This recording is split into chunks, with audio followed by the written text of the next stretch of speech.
Sa buhay ng tao, may kanya-kanyang pangarap.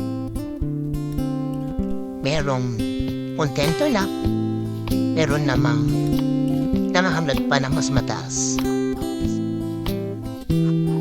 Pero syempre, hindi natin pwedeng kontrahin kung ano ang gusto nila at nasa puso nila. Bagkus, suportahan mo sila at bigyan ng opinion sa mga gagawin nila. Lalong-lalo na sa mga bagay na confused na sila.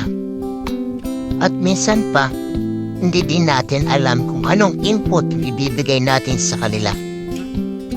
Minsan pa sasabihin natin, you should take the risk.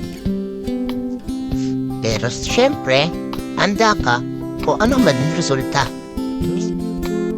Kung tapos ka sa risk, wala kang ma-accomplish. Or else, pag-stay ka na lang kung anong meron ka ngayon.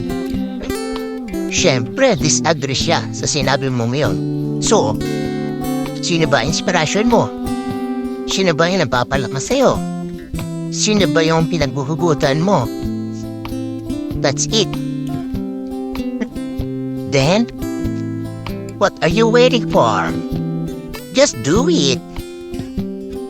Nandito lang ako, nakatingin sa likod mo.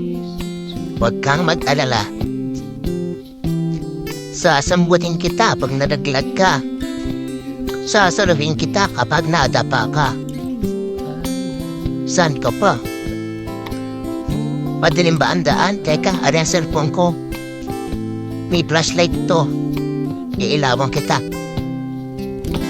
Hanggang sa makita mo na yung daan sa pangarap mo.